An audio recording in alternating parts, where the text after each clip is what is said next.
ഞാൻ പറഞ്ഞ ഒരു വാക്ക് ഭയങ്കരമായിട്ട് തെറ്റിദ്ധരിക്കപ്പെട്ടു പോയിട്ടുണ്ടായിരുന്നു, മാനുഫാക്ചറിങ് ഡിഫക്ട് എന്ന് പറയുന്നത്.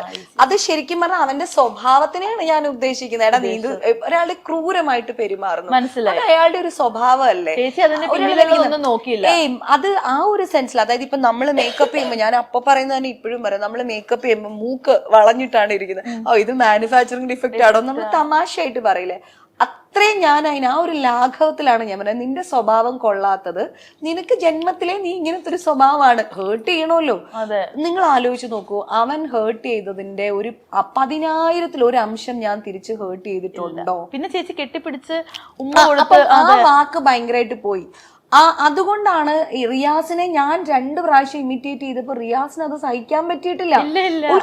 അതുപോലെ റിയാസിനെ മേക്കപ്പ് ചെയ്ത് ഒരുക്കി ഞാൻ ഇറക്കണമെങ്കിൽ എനിക്ക് അവനോട്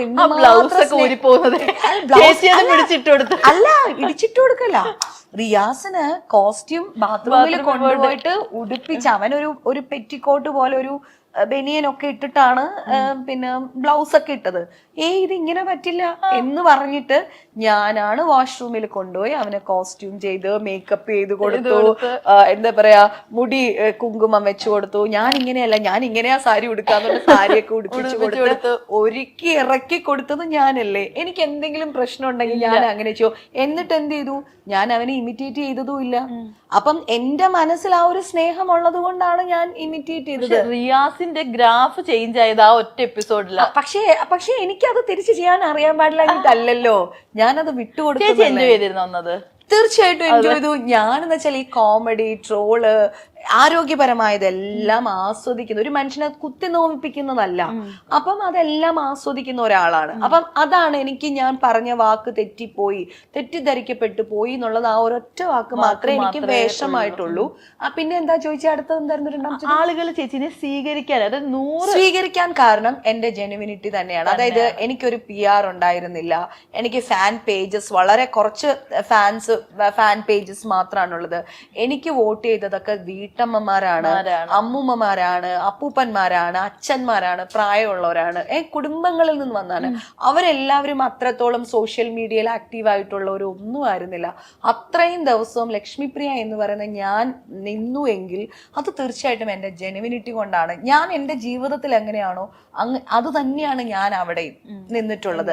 എന്താ പറയാ, ഒരു കൃത്യനിഷ്ഠയുള്ള ഒരാളാണ്, പേഴ്സണൽ ഹൈജീനെ കുറിച്ച് വളരെ ബോധമുള്ള ഒരാളാണ്, വൃത്തിബോധം, ഇരിക്കുന്ന പരിസരം പല എപ്പിസോഡും നിങ്ങൾ ശ്രദ്ധിച്ചാൽ മനസ്സിലാവും. ഇനിയും റിപ്പീറ്റ് ചെയ്ത് നോക്കിയാൽ ലാലേട്ടൻ വരുന്ന വീക്കെൻഡ് എപ്പിസോഡ്സിൽ എല്ലാവരും റെഡി ആവാനായിട്ടൊക്കെ ബ്രേക്ക്ഫാസ്റ്റിന്റെ പാത്രമൊക്കെ മെസ്സിയാക്കി ആ സിങ്കിനകത്ത് നിറച്ചിട്ടിടും. അപ്പൊ ഇവർ പറയും വൈറ്റ് ഡ്രസ്സാണ് ഇട്ടിരിക്കുന്നത് എന്നൊക്കെയാണ് ഇവർ എക്സ്ക്യൂസ് പറയാ. ഞാൻ കിച്ചൺ ടീമിൽ പോലും ആയിരിക്കില്ല, എനിക്കത് അദ്ദേഹം വന്നിട്ട് ഇതൊക്കെ കാണുമോ എന്നൊക്കെ ഒരു എനിക്ക് അതെല്ലാം ഒരാളെ അതായത് ഒരാളെ കാണിക്കാനല്ലല്ലോ. ഫസ്റ്റ് ഓഫ് ഓൾ നമ്മൾ മനസ്സിലാക്കേണ്ടത് വൃത്തിയാക്കുന്നത് എപ്പോഴും നമുക്ക് ആ വൃത്തി ബോധമുള്ളത് കൊണ്ടാണ്. ഇത് മറ്റൊരാളെ കാണും എന്നുള്ളത് കൊണ്ടല്ല ശരിക്കും പറഞ്ഞാൽ. അപ്പോൾ ഞാൻ വൈറ്റ് ഡ്രസ് ആണെങ്കിലും ഇട്ടിട്ട് അകന്നൊക്കെ നിന്നിട്ട് അതെല്ലാം കഴുകി ക്ലീൻ ചെയ്തു പോയിട്ടാണ് ഇരിക്കുന്നത്. അപ്പോൾ അത് ശരിക്കും ലക്ഷ്മി എന്ന് പറയുന്ന, പിന്നെ ഞാൻ എന്റെ പ്രാർത്ഥനയാണെങ്കിലും ഞാൻ കുളിച്ചിട്ടേ ഭക്ഷണം കഴിക്കുള്ളൂ, കുളിച്ചിട്ടേ വെള്ളം കുടിക്കുള്ളൂ, ഇതൊക്കെ നമുക്ക് വരുത്തി തീർത്ത് എത്ര ദിവസം ചെയ്യാൻ പറ്റും? പറ്റില്ല. അതെന്റെ ക്യാരക്ടറാണ്, അതെന്റെ ക്യാരക്ടറാണ്. ഇപ്പോഴും അങ്ങനെയൊക്കെ തന്നെ ഒരു വ്യക്തിയാണ് ഞാൻ. ചേച്ചി വൈൻഡപ്പ് ചെയ്യുന്നതിന് മുമ്പ് എനിക്ക് ഒരു കാര്യം കൂടെ ചോദിക്കാനുണ്ട്. സ്റ്റിൽ എല്ലാവരും ചേച്ചിയുടെ എവിക്ഷനെ കുറിച്ച്, എവിക്ഷൻ അല്ല, ചേച്ചി 4th place അല്ലായിരുന്നു പോയത്. അപ്പം ബുള്ളറ്റിൽ പോകുന്ന സാധനം കുറെ പേര് അത് ട്രോളായിട്ടൊക്കെ, ചേച്ചി അത് എൻജോയ് ചെയ്തിട്ടുണ്ടോ? ചേച്ചിക്ക് ഒരു ശകലമെങ്കിലും വിഷമം തോന്നിയിട്ടുണ്ടോ? അത് പിന്നെ അതേ ആൾക്കാർ തെറ്റിദ്ധരിച്ചിട്ടാണ് അത് ശരിക്കും പറഞ്ഞാൽ ട്രോൾ ആക്കിയില്ല. അതായത് എനിക്കറിയാം ഏതാനും മണിക്കൂറുകൾ കഴിയുമ്പോൾ ഷോ തീരുവല്ലേ, ഞാൻ 4th പൊസിഷനിലാണ് എവിക്റ്റഡ് ആവുന്നത്. അപ്പം എനിക്ക് എവിക്റ്റഡ് ആകുമ്പോൾ ഒരു ഭയം എന്ന് പറഞ്ഞാൽ എനിക്ക് ഒരു പരിചയം ഇല്ലാത്ത ആൾക്കാരുടെ ബൈക്കിൽ കയറി ഇരിക്കുമ്പോൾ ഒരു അമ്പരപ്പില്ലേ. നമ്മൾ നിത്യജീവിതത്തിൽ നമ്മൾ അങ്ങനെ പറ്റുമോ? ഒരാളുടെ അടുത്ത് ലിഫ്റ്റ് ചോദിച്ചു പോലും ഒരാളുടെ വണ്ടിയുടെ പിന്നിൽ കയറി അറിയാൻ നമുക്ക് പറ്റില്ല. അപ്പൊ ഒന്നാമത് ലാംഗ്വേജ് അറിയില്ല, ഹിന്ദി ഒരു അക്ഷരം എനിക്ക് അറിയില്ല. അപ്പൊ ഇവരെ എങ്ങോട്ടാ കൊണ്ടുപോകുന്ന അറിയില്ല. മാത്രല്ല മുംബൈയിൽ വെച്ചിട്ടായിരുന്നു. മുംബൈയിലായിരുന്നു. അപ്പൊ നമ്മളെ മാത്രമേ കണ്ടിട്ടുള്ളൂ, ഈ 5 പേര് മാത്രമാണ്. പിന്നെ എന്ന് വെച്ചാൽ മേക്കപ്പിന്റെ ആൾക്കാര്, കോസ്റ്റ്യൂമിന്റെ ആൾക്കാര്, പിന്നെ ഡാൻസേഴ്സ്, ഇങ്ങനെ കുറച്ച് പേരെ അകത്തേക്ക് കടത്തി വിടുമ്പോ ഓരോരുത്തരെ കാണുമ്പോഴും ഞങ്ങൾ ഭയന്ന് നിലവിളിക്കുകയായിരുന്നു. നമുക്ക് പുറത്തെ മനുഷ്യരായിട്ട് ബന്ധമില്ല. അത് ഈ പ്രേക്ഷകർ ചിന്തിക്കുന്നില്ല. ഞങ്ങള് ആരെയും കാണാതെയാണ് ഇരിക്കുന്നത്. അപ്പൊ അതിന്റെ ഒരു ഭയം എന്നെ അതിനകത്ത് ആ വണ്ടിയിൽ ഇരിക്കുന്നത് തന്നെ ഞാൻ ഒരുമാതിരി പേടിച്ചിട്ടാണ് ഞാൻ ഇരിക്കുന്നത്. അത് ഒന്നാമത്തെ റീസൺ. രണ്ടാമത്തെ റീസൺ എന്ന് പറഞ്ഞാൽ ഞാൻ ഇവരോട് ആരുടെ യാത്ര പറഞ്ഞില്ല. ഇവരെന്നെ എങ്ങോട്ടാ കൊണ്ടുപോകുന്നുള്ള ഭയം ഉണ്ട്. അന്തർലീനമായിട്ട് എനിക്ക് ഭയമുണ്ട്. ഭയന്നാണ് ഞാൻ നോക്കുന്നത്, അതെനിക്കുണ്ട്. അടുത്തതെന്ന് പറഞ്ഞാല് എന്താ പറയാ, പിന്നെ ഇവരോട് ആരുടെയും ഞാൻ യാത്ര പറഞ്ഞില്ല.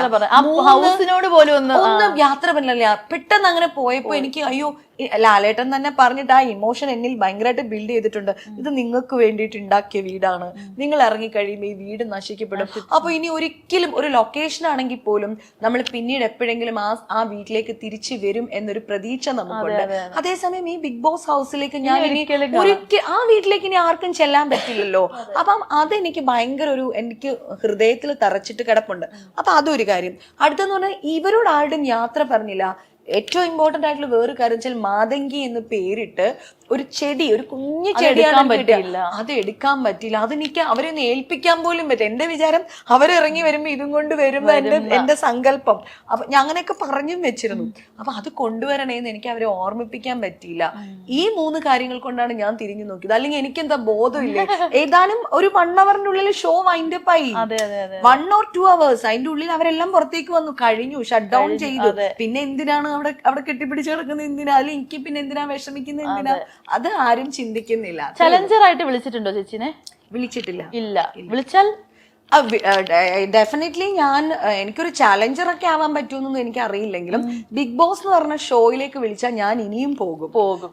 എനിക്ക് ഞാനായിട്ടിരിക്കാൻ പറ്റുന്ന, പിന്നെ എന്താ പറയാ, ആ ഒരു നമ്മൾ ഈ ബഹളം, വഴക്ക്, പ്രശ്നങ്ങള്, ഇമോഷൻസ്, പലതരം ഇമോഷൻസ് ഇതൊക്കെ ഉണ്ടെങ്കിലും ഞാൻ എൻ്റെ ഉള്ളിൽ അനുഭവിക്കുന്ന ഒരു സ്വാസ്ഥ്യമുണ്ട്, ഒരു പീസ്നെസ് അല്ലെ.